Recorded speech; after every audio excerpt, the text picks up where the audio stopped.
បាទសូមជម្រាបសួរបងប្អូនជាទីគោរពបាទសូមស្វាគមន៍មកកាន់ Channel Skill Up KA បាទថ្ងៃនេះយើងនឹងមានមេរៀនមួយពាក់ព័ន្ធទៅនឹងការធ្វើផែនការអាជីវកម្មបាទអញ្ចឹងយើងចូលមេរៀនយើងតែម្ដងយើងនឹងលើកយកអំពីគំរូ Lean Canvas ដែលជាគំរូសម្រាប់ធ្វើផែនការអាជីវកម្មហើយក៏ជាឧបករណ៍ដ៏មានប្រសិទ្ធភាពសម្រាប់ជួយយើងនៅក្នុងការសម្រេចចិត្តនិងរៀបចំយុទ្ធសាស្ត្រអាជីវកម្មឲ្យបានច្បាស់លាស់បាទនៅក្នុង Lean Canvas នឹងផងដែរយើងនឹងមានចំនួន9ចំណុចដែលយើងត្រូវសិក្សាស្វែងយល់ហើយវាមានចំណុចលេខរៀងឆ្លោះគ្នាក៏ប៉ុន្តែយើងត្រូវរៀបចំតាមលេខរៀងនឹងមួយហ្នឹងបាទអញ្ចឹងយើងនឹងចូលដល់មេរៀនហ្នឹងតែម្ដងបាទអញ្ចឹង model Lean Canvas គឺមានផ្នែកសំខាន់ៗដូចជាស្វែងរកបញ្ហា problems ដំណោះស្រាយ solution គុណតម្លៃ unique selling propositions គេហៅថា USP ហើយភាពខ្លាំង unfair advantage អតិថិជន customer segments រង្វាស់សំខាន់ៗ key metrics channels រចនាសម្ព័ន្ធចំណាយ cost structure ប្រភពនៃប្រាក់ចំណូល revenue stream បាទជាបន្តទៀតយើងនឹងលើកយកអំពីអាជីវកម្មមួយគឺការបើកហាងសៀវភៅជាឧទាហរណ៍បាទអញ្ចឹងនៅក្នុងហ្នឹងយើងលើកយកអំពីចំណុចទី1តែម្ដងចំណុចទី1នៅក្នុងអត្ថន័យគឺរៀបរាប់អំពីអ្វីដែលជាផលវិបាកដែលអតិថិជនកំពុងជួបប្រទះបាទអញ្ចឹងឧទាហរណ៍និយាយពីហាងសៀវភៅរបស់យើងអ្នកទិញសៀវភៅទូទៅពីច្រើនគាត់ពិបាកនៅក្នុងការស្វែងរកសៀវភៅដែលត្រូវចិត្តនៅក្នុងហាងសៀវភៅអ្នកប្រមូលសៀវភៅចំណាយពេលវេលាច្រើនពេកនៅក្នុងការតាមដានចំណងជើងបាទបន្តមកទៀតយើងចូលដល់ចំណុចទី2គឺបាទចំណុចនេះគឺយើងនិយាយអំពី customer segments អត្ថន័យនៅក្នុងហ្នឹងគឺប្រភេទមនុស្សដែលអ្នករំពឹងថានឹងប្រើប្រាស់ផលិតផលឬក៏សេវាកម្មរបស់អ្នកបាទនៅក្នុងហ្នឹងយើងនឹងមានឧទាហរណ៍អ្នកទិញសៀវភៅភាគច្រើនដែលចូលចិត្តដើរមើលហាងសៀវភៅកម្សាន្តនិងទិញតាមចំណង់ចំណូលចិត្តអ្នកប្រមូលសៀវភៅគេហៅថា book collectors ជាអ្នកតាមរកសៀវភៅដើម្បីបំពេញទូសៀវភៅរបស់ខ្លួនឬជាអ្នកដែលកំពុងស្វែងរកចំណងជើងសៀវភៅណាមួយដើម្បីយកមកដាក់បន្ថែមនៅក្នុងបណ្ណាល័យផ្ទាល់ខ្លួនហើយក៏ជាអ្នកទិញទូទៅដែលសម្រេចចិត្តទិញភ្លាមៗនៅពេលដែលឃើញអ្វីដែលពេញចិត្តនិងមានភាពទាក់ទាញខ្លាំងនៅលើសៀវភៅនិងមានតម្លៃសមរម្យផងដែរបាទជាបន្តទៀតយើងចូលដល់ unique value proposition បាទអញ្ចឹងនៅក្នុងចំណុចនេះគឺយើងមានអត្ថន័យថាអ្វីដែលធ្វើឲ្យផលិតផលរបស់យើងមានភាពពិសេសវិសាលដើម្បីទាក់ទាញអតិថិជនបាទអញ្ចឹងយើងចូលដល់គោលបំណងឬក៏គោលគំនិតចម្បងនៅចំណុចហ្នឹងគឺការពិពណ៌នាអំពីអ្វីខ្លីៗងាយចាំងាយទាក់ទាញអាជីវកម្មរបស់បងប្អូនឧទាហរណ៍បណ្ណាល័យ Digital ស្វែងរកដោយភាពរីករាយស្វែងរកដោយភាពងាយស្រួលគេហទំព័រនឹងជួយឲ្យងាយរកសៀវភៅក្នុងក្តីស្រមៃដោយមិនចាំបាច់ចំណាយពេលរុករកនៅក្នុងគំនរសៀវភៅរញ៉េរញ៉ៃបាទយើងចូលដល់ចំណុចមួយទៀតទាក់ទងទៅនឹង solution អត្ថន័យក្នុងនេះគឺរៀបរាប់អំពីរបៀបដែលអាជីវកម្មរបស់អ្នកអាចដោះស្រាយបញ្ហាបានបាទអញ្ចឹងយើងមានឧទាហរណ៍រៀបចំសៀវភៅតាមប្រភេទនិងតម្លៃដើម្បីបង្កើតបទពិសោធន៍នៅក្នុងការដើរមើលសៀវភៅនៅក្នុងហាងឲ្យកាន់តែរីករាយនិងមានភាពងាយស្រួលរចនាគេហទំព័រឲ្យមានភាពងាយស្រួលដើម្បីបង្កើនភាពងាយស្រួលដល់អ្នកប្រើប្រាស់ក្នុងការស្វែងរកចំណងជើងសៀវភៅជាក់លាក់ណាមួយដែលពួកគេកំពុងតែត្រូវការបាទអញ្ចឹងចំណុចបន្តទៀតគឺយើងចូល unfair advantage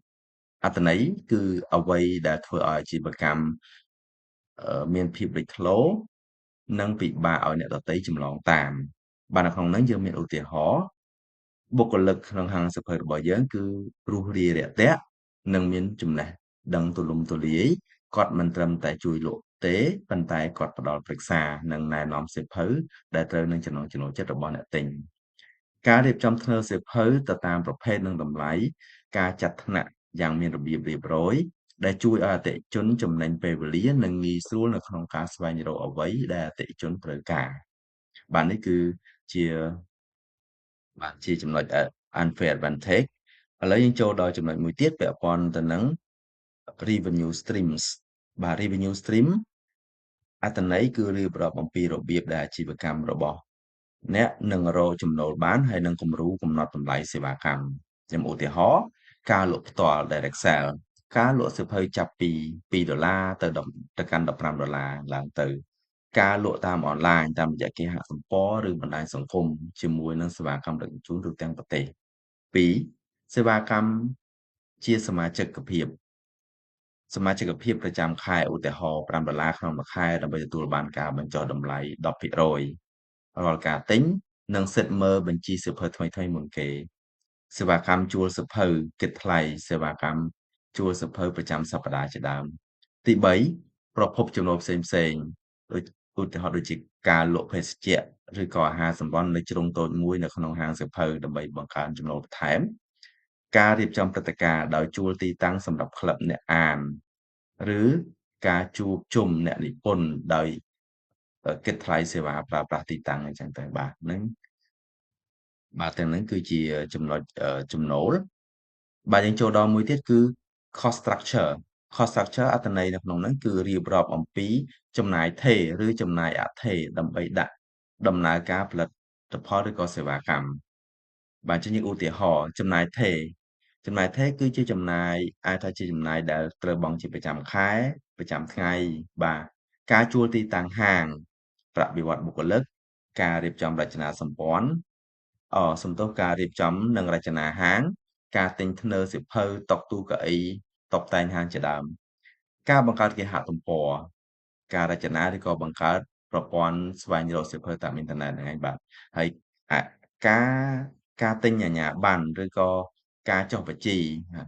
គឺ licensing ឬនិង registration ការចុះបញ្ជីអាជីវកម្មនិងសុំច្បាប់អនុញ្ញាតផ្សេងៗអាហ្នឹងស្ថិតនៅក្នុងចំណាយបាទយើងមានចំណាយទៀតគឺចំណាយអថេរក្នុងហ្នឹងគឺចំណាយដែលប្រែប្រួលទៅតាមបរិមាណនៅក្នុងការលក់និងសេវាកម្មអាជីវកម្មការទិញសៀវភៅចូលការទិញសៀវភៅពីប្រភពនានាឬក៏ប្រមូលសៀវភៅពីប្រភពផ្សេងការផ្សព្វផ្សាយនិងទីផ្សារការចំណាយទៅលើការផ្សព្វផ្សាយពាណិជ្ជកម្មតាមបណ្ដាញសង្គមដូចជា Facebook TikTok ការវេចខ្ចប់និងការដឹកជញ្ជូន packaging shipping ថ្លៃសេវាថ្លៃសម្ភារៈវេចខ្ចប់ថ្លៃដឹកជញ្ជូនសម្រាប់អតិថិជនមិនជាទិញតាមអនឡាញហើយយើងមានមួយទៀតហ្នឹងគឺការថែទាំបច្ចេកវិទ្យា domain ឬក៏ hosting ថ្លៃសេវាកម្មប្រចាំឆ្នាំសម្រាប់គេហទំព័រឬក៏ប្រព័ន្ធគ្រប់គ្រង POS system ជាដើមនេះសឹងតែជាការចំណាយមានទាំងអថេរនិងមានទាំងថេរជាដើមបាទជាបន្តទៀតយើងចូលដល់ចំណុច key metrics អត្ថន័យនោះគឺសូចនាករសំខាន់ៗដើម្បីវាស់វែងភាពជោគជ័យនៃអាជីវកម្មខ្ញុំឧទាហរណ៍ការបង្កើតអត្រាការលក់នៅត្រឹមដំណាច់ឆ្នាំ2026យើងនឹងបង្កើនអត្រាបំលែងការលក់ឲ្យបាន25%បន្ថែមទៀតឧទាហរណ៍មួយទៀតការបង្កើនតម្លៃមធ្យមនៃប្រតិបត្តិការនៅត្រឹមត្រីមាសទី2នៃឆ្នាំ2027យើងនឹងបង្កើនតម្លៃជាមធ្យមនៃការរាល់ការទិញលក់ឲ្យបាន$20បន្ថែមទៀតបាទអញ្ចឹងយើងចូលដល់មួយទៀតគឺ channel អត្ថន័យគឺវិធីសាស្ត្រដែលអ្នកគ្រោងនឹងប្រើប្រាស់ដើម្បីឲ្យទៅដល់ក្រុមអតិថិជនគោលដៅអញ្ចឹងយើងឧទាហរណ៍ទី1គឺឧទាហរណ៍ថាពាណិជ្ជកម្មតាមប្រព័ន្ធអេឡិចត្រូនិក e-commerce ការលក់តាមរយៈគេហទំព័រឬក៏បណ្ដាញសង្គមដែលផ្ដល់ភាពងាយស្រួលដល់អតិថិជននិងការបញ្ជាទិញពីចម្ងាយឧទាហរណ៍មួយទៀត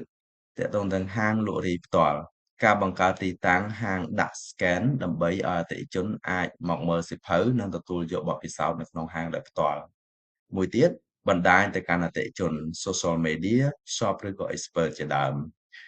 Facebook TikTok ហាងផ្ទាល់ឬក៏ការនាំចេញនេះសឹងតែជាអ្វីដែលយើងទៅដាក់នៅក្នុង channel បាទជាបន្តទៀតបាទនេះគឺជាគំរូតារាងរបស់យើងទាំងមូលបងប្អូនអាចយកគំរូហ្នឹង print ហើយបន្ទាប់មកយើងយកចំណុចសំខាន់មួយដែលបានគិតហ្នឹងយកមកដាក់បិទជាប់នៅកន្លែងហ្នឹងឬក៏សរសេរជាខ្មៅដៃឬក៏សរសេរជាប៊ិចដើម្បីជាគំនូសចំណាំបងប្អូននឹងអាចខ្លាយបានផែនការអាជីវកម្មមួយដ៏ល្អបាទសូមអរគុណខាងខ្ញុំមានតែប៉ុណ្្នឹងបាទសូមអរគុណបាទសូមជម្រាបលា